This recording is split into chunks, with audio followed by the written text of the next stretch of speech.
Bonjour tout le monde, c'est Émilie de la chaîne Notre Story Vitibio. Aujourd'hui, je vais vous parler de la dégustation. Alors, on va pas déguster du vin, on va déguster des raisins. Alors, pour nos viticulteurs, c'est aussi une étape très importante, aussi la dégustation des raisins. C'est pour nous donner une indication sur le taux de sucre. Donc, plus ça va être sucré, plus on va monter en alcool, parce que c'est le sucre qui se transforme en alcool.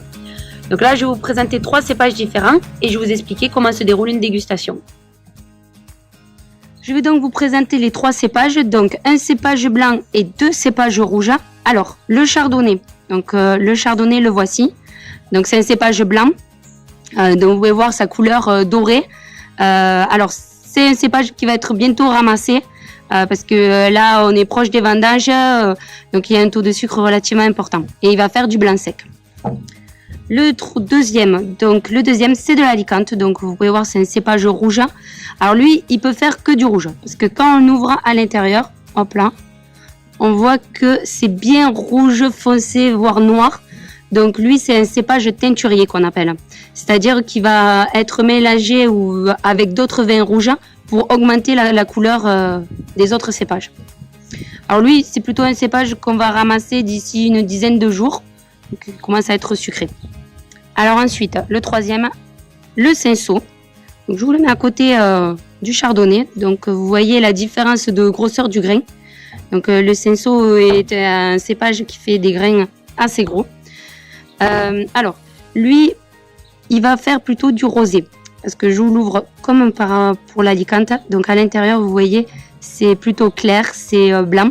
Donc là, l'avantage, c'est que ça va pouvoir faire des rosés relativement clairs. Parce que pour faire du rosé, il faut pas trop de couleur. C'est juste un peu la pellicule en la pressant qui va se donner cette couleur rosée au vin.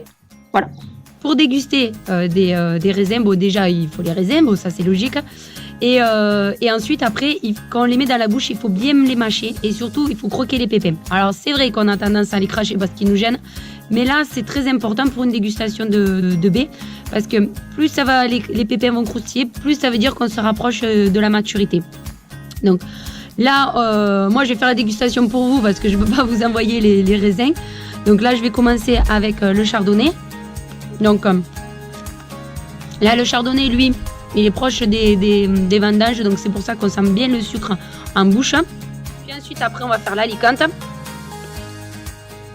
Donc là, l'Alicante, déjà on sent moins de sucre. Parce que l'Alicante, il va falloir attendre encore quelques jours avant de le récolter. Mais bon, déjà, on sent déjà du sucre. Donc ça veut dire qu'on se rapproche. Donc ensuite, le cinsault. Donc on sent le sucre, mais on sent quand même beaucoup d'acidité parce que le cinsault, lui, il va être vendangé d'ici 15 jours, 3 semaines par rapport au chardonnay. Donc là, je viens de vous expliquer ce que c'est une dégustation. Donc c'est un des contrôles des maturités pour le déclenchement des vendanges. À savoir que c'est quand même pas la méthode la plus précise pour démarrer la récolte. Mais c'est une indication avant qu'on envoie les échantillons au laboratoire. Bon, j'espère que cette vidéo vous aura plu. Et si vous avez des questions, n'hésitez pas à nous les mettre en commentaire.